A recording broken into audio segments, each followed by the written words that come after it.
Dans l'actualité africaine, à présent, Omar el-Béchir a passé la nuit là où il faisait croupir ses opposants politiques. L'ancien président soudanais a été transféré hier dans la sinistre prison de Kober, dans la capitale Khartoum.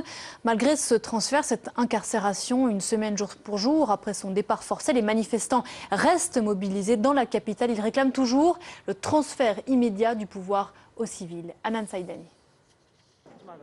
La prison de Kobar, symbole de l'ère d'Omar el-Béchir, et geôle des prisonniers politiques. Selon son entourage, le président déchu y passe désormais ses nuits. 2 de ses frères hommes d'affaires ont eux été arrêtés dans le cadre d'une enquête pour corruption. Des gestes de la part du Conseil de transition militaire pour calmer la grogne. Mais dans la rue, les manifestants ne reculent pas. Après 4 mois de contestation, ils se réunissent désormais chaque jour devant le QG de l'armée pour réclamer un gouvernement civil. Ce mercredi, les médecins étaient particulièrement mobilisés. Les gens ne trouvent plus de soins, de médicaments. Ils meurent.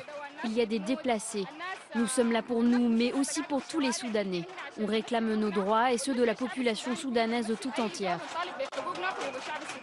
Une population soudanaise dans la rue qui rejette surtout le gouvernement de transition dont d'anciens piliers du régime font encore partie.